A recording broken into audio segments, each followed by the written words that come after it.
The year is 1887.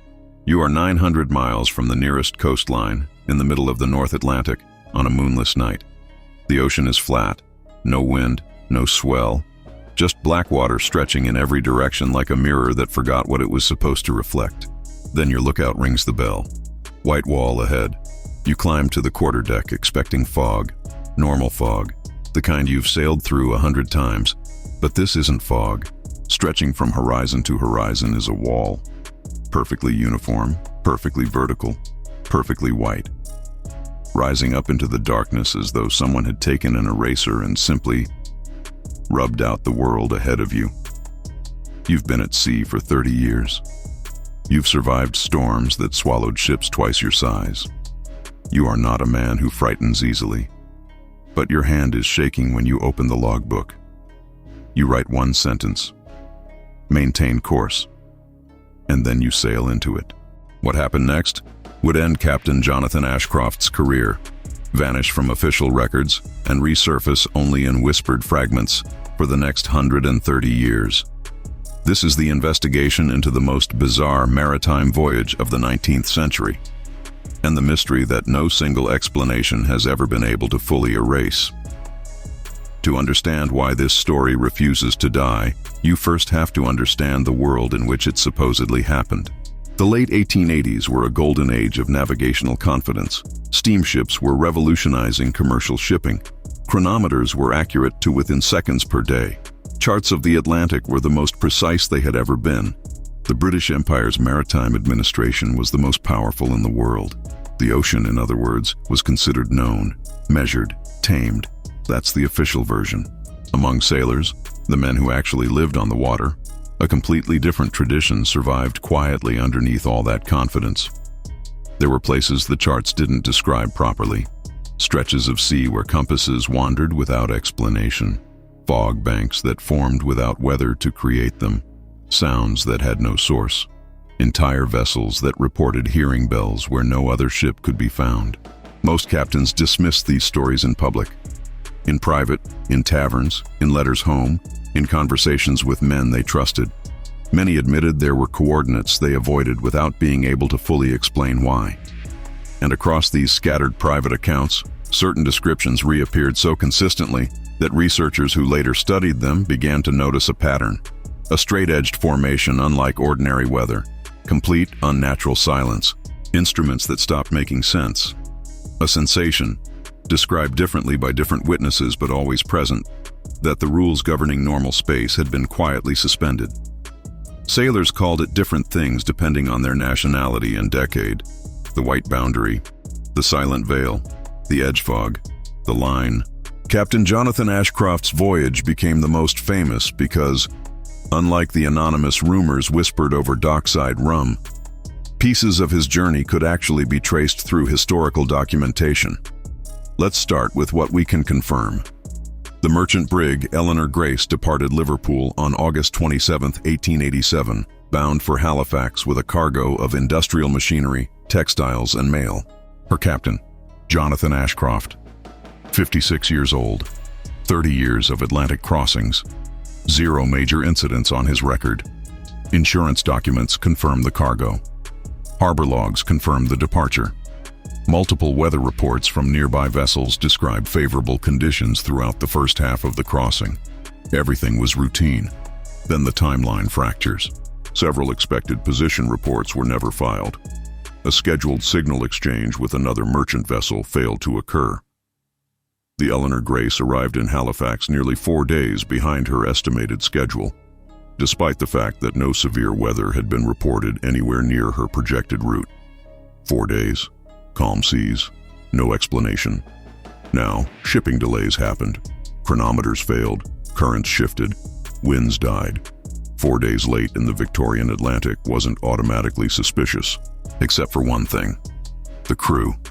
Dock workers in Halifax who helped unload the Eleanor Grace later described the sailors' demeanor in terms that appeared, independently, across multiple accounts. They didn't look tired. They didn't look sick. They looked frightened. Within days of docking, several crew members refused contracts for additional Atlantic voyages. One reportedly abandoned the profession entirely.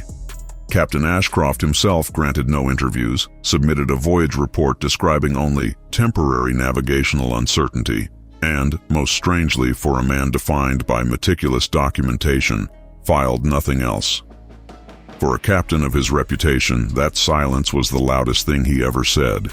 And then, according to a private letter from a local shipping clerk, Ashcroft did one more strange thing before leaving Halifax.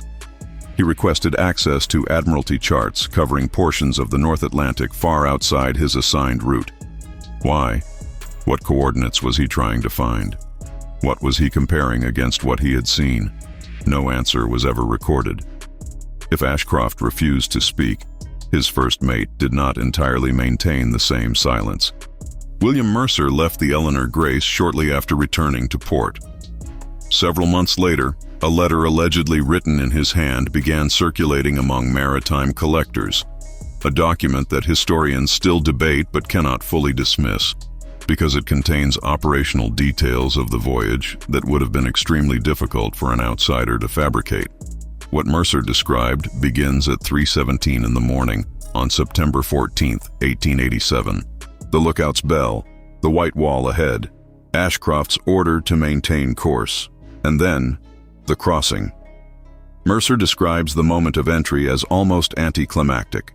No impact, no temperature change, no gust of wind. The white barrier simply swallowed the ship without ceremony. What came next was stranger. Visibility dropped to only a few yards in every direction. The crew could barely see across the deck. Standard procedure for dense fog, except for one detail that Mercer returns to repeatedly. The fog wasn't wet. In ordinary fog, moisture condenses on every surface. Ropes, wood, clothing, skin, everything becomes damp within minutes. The Eleanor Grace's crew spent what they estimated to be almost an hour inside the formation. Their clothes remained completely dry. And then came the silence. Not the ordinary quiet of a calm night, something more complete than that. Something that Mercer struggled to describe precisely. The waves stopped slapping against the hull. The sails stopped shifting. Footsteps across the wooden deck sounded strangely deadened, as if each step was absorbed before its echo could form. One sailor walked to the bow and shouted back toward the crew. The men standing 20 feet away watched his mouth move. They heard nothing. Mercer wrote, "The quietest place God never intended men to find." That sentence has stayed with maritime historians for decades because it doesn't read like an embellishment. It reads like a man who ran out of technical language and reached for something else. When the fog began to thin and the Eleanor Grace emerged on the other side, Ashcroft's first move was systematic and professional. He called for every compass aboard the vessel. The ship's primary compass pointed west. A handheld compass indicated northeast. A third rotated slowly without settling on any direction at all. Ashcroft then checked the chronometer. It had stopped. Not broken, stopped. When the ship's engineer examined the mechanism, he found no damage and no obvious cause. He restarted it, and it resumed functioning perfectly.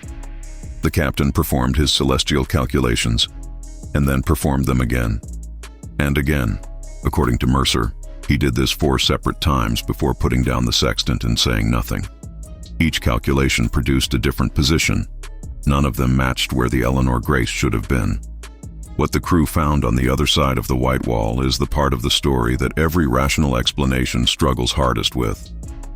Not because it describes monsters, not because it invokes the supernatural, but because what witnesses consistently described was the complete breakdown of physical behavior that sailors had spent their entire careers learning to read.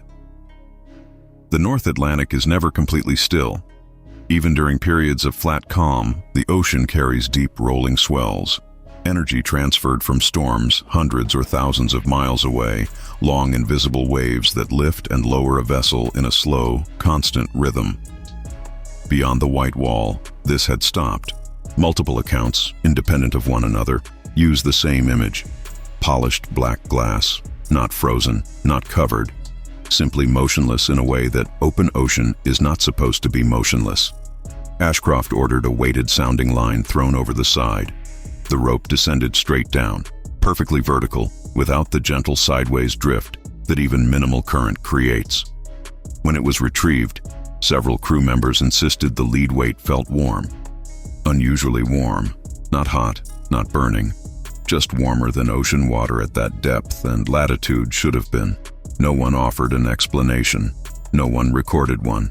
This is also where the accounts of time become most contradictory and most consistent at the same time. Individual crew members, recounting the experience afterward, could not agree on how long the Eleanor Grace spent in the anomalous region. Some believed it was a matter of hours. Others were certain less than an hour had passed. At least one sailor insisted the sun never moved during the entire episode. Ashcroft himself, according to Mercer, became fixated on his calculations, running the same navigational measurements over and over, checking figures that refused to stabilize, trying to anchor himself in something mathematically reliable. At some point during this process, the captain said something that Mercer recorded because he had never heard anything like it from the man before. "We are somewhere no chart expects us to be. 30 years at sea, 3 decades of navigating by stars and instruments and hard experience." And Jonathan Ashcroft was telling his first mate quietly that he did not know where they were. Then the lookout spotted land. That sentence should be impossible. Their projected position placed the Eleanor Grace hundreds of miles from any coastline. The North Atlantic at that longitude is open ocean. No reefs, no islands, no geological formations above sea level. Every spyglass on the vessel confirmed the same image. Dark cliffs, tall enough to interrupt the horizon. Not a reef breaking the surface. Not an iceberg catching moonlight at an odd angle. Cliffs, massive vertical walls of stone rising from the water and disappearing into the haze above. Ashcroft ordered sail reduction immediately. The entire crew gathered at the rail. Nobody spoke. As the brig drifted slowly toward the formation, more details emerged that deepened the silence on deck. The cliffs were perfectly smooth. No vegetation, no seabirds, which is nearly impossible near any rocky Atlantic coastline where seabirds nest in the thousands. No surf breaking at the base, no beach, no waterline erosion of any kind. The surface was uniform in a way that stone simply isn't. Nature creates texture, variation, layers. Millennia of weather leave marks. These left none. One sailor, later and somewhat reluctantly, told an interviewer that the formation looked built rather than born. He refused to elaborate. The crew never reached the cliffs. Before the Eleanor Grace came within any distance that felt comfortable, a new wall of white fog began to rise between the ship and the stone ahead. Within minutes, the cliffs were gone. Visibility collapsed. When the fog lifted again, open ocean stretched in every direction. No land, no cliffs, nothing, as if it had never existed. Ashcroft ordered an immediate reversal, of course, no argument, no debate. The crew turned the ship around and sailed. What changed in the captain during those hours, or days, in the anomalous region is impossible to fully reconstruct. But Mercer's account makes clear that the man who emerged from the white wall was not quite the same man who had entered it. Meals passed in silence. The logbook was locked inside his cabin. Night watches were doubled without explanation. And Ashcroft issued one standing order that Mercer found more disturbing than anything else on the return voyage. No one was to speak about what they had witnessed. Not because he feared panic. Mercer was explicit about this. The captain's reasoning, delivered quietly in private, was something stranger. He believed, Mercer wrote, that speaking of it gave the place power. That language is extraordinary, coming from a man whose entire professional identity was built on empirical navigation and rational seamanship. It doesn't sound like a Victorian maritime officer. It sounds like someone who encountered something that reorganized his thinking at a fundamental level. 2 days after leaving the anomalous region, the Eleanor Grace encountered another merchant vessel. Routine identification signals were exchanged. Everything appeared normal. Then the other ship sent a simple message. "What day is it?" Ashcroft stared at that message for nearly a full minute. Then he turned to his crew and asked the same question. No one could agree. The chronometer showed one date. The captain's notebook showed another. Individual crew members' recollections, based on their own sleep cycles, meal counts, and mental tallies, produced at least 3 different answers. The discrepancy was somewhere between 1 and 4 days. It was never resolved. The Eleanor Grace eventually reached Halifax. Ashcroft submitted his report. The crew disembarked. Several refused to sign on for the next voyage. One walked away from the sea entirely, and Jonathan Ashcroft, one of the most respected navigators on the Atlantic run, never commanded another vessel. If the voyage itself is strange, what happened to the documentation afterward is stranger still. Ashcroft retired within a year of the Eleanor Grace's return. Friends and former colleagues reported that he received multiple offers of command and declined all of them. He moved away from the coast, became difficult to reach, stopped appearing at maritime events he had previously attended for decades, then his trail goes cold. Census records that should document his later years are inconsistent. Property records are incomplete. References to his name in maritime literature become increasingly rare after 1888. Whether he died quietly in obscurity, relocated under a different identity, or simply ceased to engage with any institution that kept records, no one has determined. His original logbook has never been found. But the journal's absence became its own kind of evidence, because beginning in the early 20th century, scattered references to it started appearing in unexpected places. A London auction house catalogue from the 1910s allegedly listed the Journal of Captain Jonathan Ashcroft among its maritime manuscripts. No buyer's name was recorded. The manuscript has never resurfaced. A retired Royal Navy officer, delivering a lecture on Victorian navigation in the 1920s, reportedly quoted one passage before abruptly changing the subject and refusing to return to it. Every version of that quote contained the same phrase: "The sea beyond the white wall obeyed different rules." A private collector claimed to have seen several pages in the 1930s. A maritime historian mentioned an unpublished letter referring to a horizon that refused to remain where geometry required. Another account described not a written passage at all, but a sketch. The captain had apparently abandoned words entirely for one entry, drawing instead of writing. Two horizontal lines, separated by a vertical white band. No label, no explanation, just the image. None of these references can be traced to a confirmed original, but their consistency across unrelated sources, spanning decades, from people with no obvious connection to one another, that consistency is difficult to attribute entirely to invention. Let's be direct about something. Almost every individual element of this story has a rational explanation. Unusual atmospheric pressure boundaries can create sharply defined fog banks that appear far more vertical and distinct than standard weather formations. Sailors throughout history have described fog that seemed like a physical wall. This is real, it's documented. Dense fog significantly alters the way sound travels across water, sometimes creating what acousticians call a sound shadow, a zone where noise from nearby sources seems to vanish. A voice failing to carry 20 feet across a deck in certain fog conditions is within the range of physical possibility. The North Atlantic contains areas of local magnetic anomaly, regions where the Earth's magnetic field behaves differently due to geological features on the seabed. Multiple Victorian compasses disagreeing within a localized area. Plausible. Navigational errors compounded by cloud cover, unusual currents, and the stress of a disorienting experience could account for several days of discrepancy. Exhausted sailors lose track of time. It happens, and then we get to the cliffs. A category of complex mirage called fata morgana, caused by temperature inversions in the atmosphere, can create convincing illusions of distant land. Entire mountain ranges have appeared over Arctic waters. The phenomenon is real and well documented. But fata morgana mirages are typically blurry, shimmering, unstable. They shift as you watch them. They don't hold formation for extended periods, and they don't appear completely smooth, featureless, and geometrically perfect.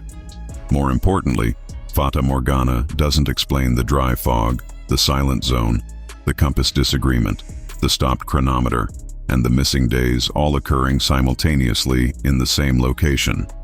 Each phenomenon, individually, has an explanation.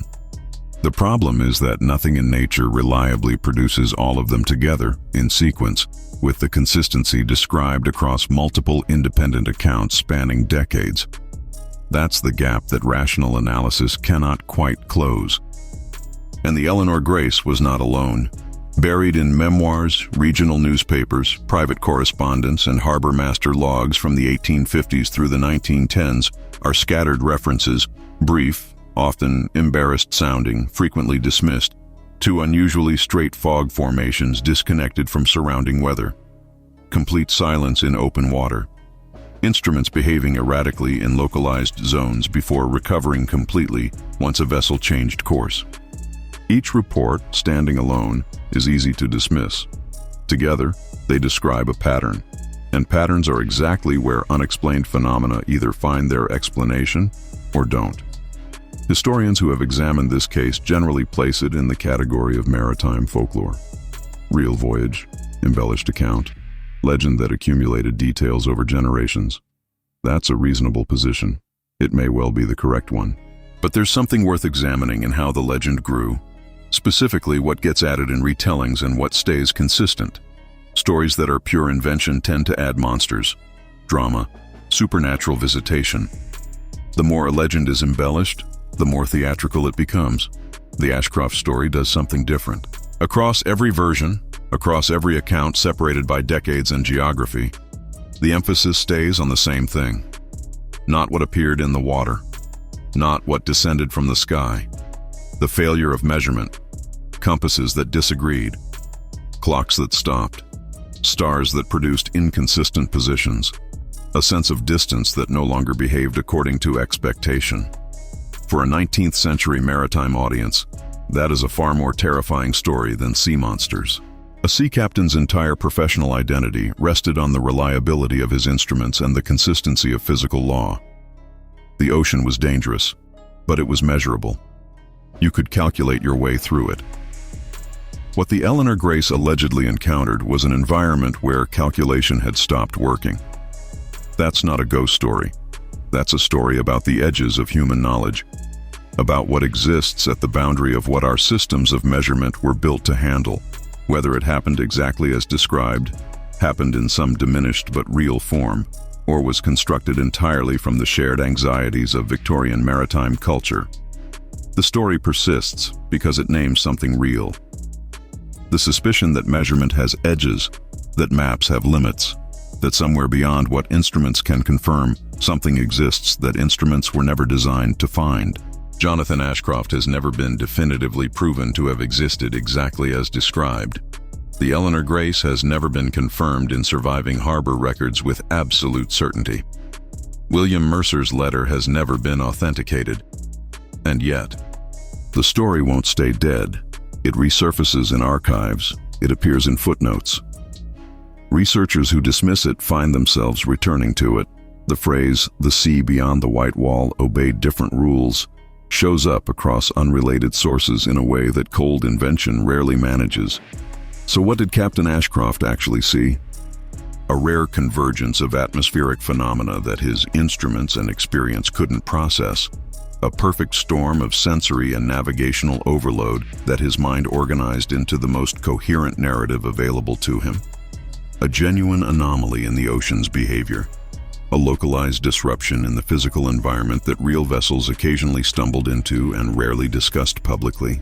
A legend carefully constructed from dozens of smaller, unrelated incidents, each true in isolation, assembled into a single voyage by the storytelling instinct of a culture that needed a shape for its fears. Or something that sits outside all three of those categories. Something that Jonathan Ashcroft himself decided was better left in the water, better left unsaid, better left somewhere that, speaking of it, couldn't reach. There is no verdict. The investigation doesn't close. It ends the same way the Eleanor Grace's voyage ended, emerging from the white wall into open ocean. The anomaly behind you, nothing ahead but normal sea and sky. And the quiet, persistent certainty that whatever was behind you in that white silence was real, even if you can never prove it. Even if you spend the rest of your life not talking about it. The fog line is still out there, whether or not anyone is sailing toward it tonight.